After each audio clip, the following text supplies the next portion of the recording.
بسم اللہ الرحمن الرحیم۔ شروع اللہ کے نام سے جو بڑا مہربان نہایت رحم کرنے والا ہے۔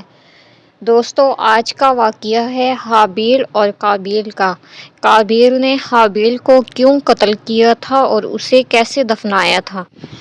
حضرت آدم علیہ السلام اور حضرت حوا رضی اللہ تعالیٰ عنہ کو اللہ تعالیٰ نے اپنی قدرت سے پیدا فرمایا، پھر ان دونوں کے انقلاب سے نسل انسانی کی ابتدا فرمائی۔ منقول ہے کہ حضرت حوا رضی اللہ تعالیٰ عنہ 20 یا 40 مرتبہ حضرت آدم علیہ السلام سے حاملہ ہوئے۔ ہر حمل میں 2 بچے پیدا ہوئے، ایک لڑکا اور ایک لڑکی۔ جب یہ جوان ہو جاتے تو حضرت آدم علیہ السلام ایک حمل کے لڑکے کا دوسرے حمل کی لڑکی کے ساتھ نکاح فرما دیا کرتے تھے۔ ایک تو یہ ہے کہ اللہ تعالیٰ کی طرف سے حکم تھا، اور دوسرا یہ کہ انسان صرف حضرت آدم علیہ السلام کی اولاد میں سے ہی ہونے تھے، کسی اور جن سے نہیں۔ تو ایک دوسرے کے ساتھ نکاح کرنے کے علاوہ اور کوئی صورت ہی نہ تھی۔ انہی اولاد میں قابیل اور حابیل 2 لڑکے تھے، جن کے ساتھ ایک لڑکی بھی پیدا ہوئی۔ قابیل کے ساتھ جو لڑکی پیدا ہوئی وہ بہت خوبصورت تھی اور اس کا نام اکلیمہ تھا، جبکہ حابیل کے ساتھ پیدا ہونے والی لڑکی لیوڈا کم خوبصورت تھی۔ جب حضرت آدم علیہ السلام نے شرعی دستور کے مطابق قابیل کا نکاح لیوڈا سے اور حابیل کا اکلیمہ سے کرنا چاہا تو قابیل اس پر راضی نہ ہوا اور مطالبہ کیا کہ میرا نکاح اکلیمہ کے ساتھ کیا جائے۔ حضرت آدم علیہ السلام نے ان سے فرمایا، اکلیمہ تیرے ساتھ پیدا ہوئی ہے، لہٰذا وہ تیری بہن ہے، اس کے ساتھ تیرا نکاح حلال نہیں۔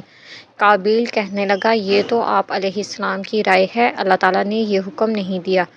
اس پر آپ علیہ السلام نے فرمایا، اگر تم یہ سمجھتے ہو تو تم دونوں اپنی قربانیاں پیش کرو، جس کی قربانی قبول ہو گئی وہی اکلیمہ کا حقدار ہوگا۔ اس زمانے میں قربانی قبول ہونے کی علامت یہ تھی کہ آسمان سے ایک آگ اتر کر اسے کھا جاتی تھی۔ قابیل کھیتی باڑی کا کام کرتا تھا اور حابیل بکریاں چراتے ہیں۔ قابیل ہلکی قسم کی گندم کا ایک ڈھیر قربانی کے طور پر لایا، جبکہ حابیل نے رضائے الہی کے لیے ایک عمدہ قسم کی بکری قربانی کے لیے پیش کی۔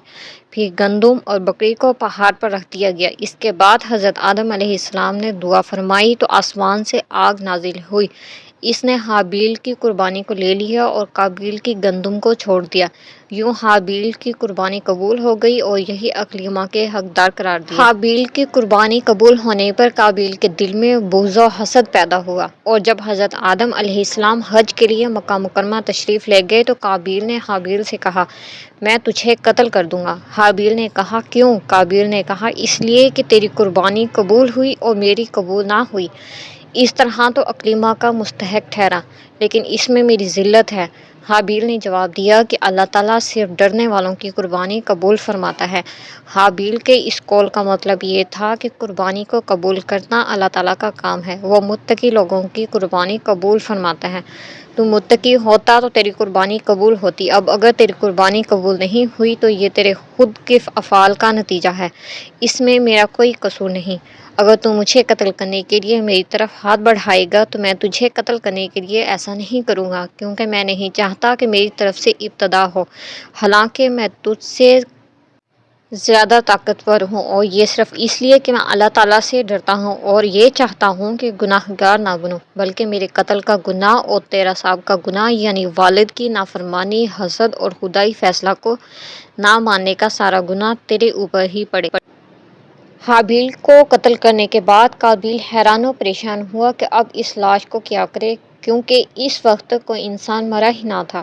چنانچہ ایک وقت تک وہ لاش کو پشت پر لادے پھرتا رہا۔ پھر جب اسے لاش چھپانے کا کوئی طریقہ سمجھ نہ آیا تو اللہ تعالیٰ نے انسانوں کی تدفین کا طریقہ سمجھانے کے لیے ایک کوہ بھیجا۔ چنانچہ یوں ہوا کہ 2 کوے آپس میں لڑے، ان میں سے ایک نے دوسرے کو مار ڈالا، پھر زندہ کوے نے اپنی چونچ اور پنجوں سے زمین کرید کر گڑھا کھودا، اس میں مرے ہوئے کوے کو ڈال کر مٹی سے دبا دیا۔ کوے کا واقعہ دیکھ کر قابیل کو شرم آئی کہ مجھے اس کوے جتنی بھی سمجھ نہ آئی کہ اپنے بھائی کی لاش چھپا لیتا۔ پھر قابیل نے بھی زمین کھود کر حابیل کی لاش کو دفن کر دیا۔ یوں پھر انسان کو دفنانے اور قبر بنانے کا سلسلہ شروع ہوا، جو کہ آج تک چل رہا ہے۔ حابیل کو قتل کرنے کے بعد قابیل کا بہت برا حال ہوا۔ چنانچہ امام مجاہد رحمۃ اللہ علیہ سے مروی ہے کہ جب قابیل نے اپنے بھائی کو قتل کر دیا تو اسی دن سے اللہ تعالیٰ نے اس کا ایک پاؤں پنڈلی سمیت اس کے ران کے ساتھ ملا دیا، اور یہ قیامت تک یوں ہی ملا رہے گا۔ اس کا چہرہ سورج کی طرف کر دیا کہ جس طرف سورج گھومتا اسی طرف اس کا چہرہ گھوم جاتا تھا۔ اور حضرت عبد الرحمن بن فضالہ رضی اللہ عنہ سے مروی ہے کہ جب قابیل نے حابیل کو قتل کر دیا تو اللہ تعالیٰ نے اس کی عقل زائل اور دل میں سمجھنے کی صلاحیت ختم کر دی۔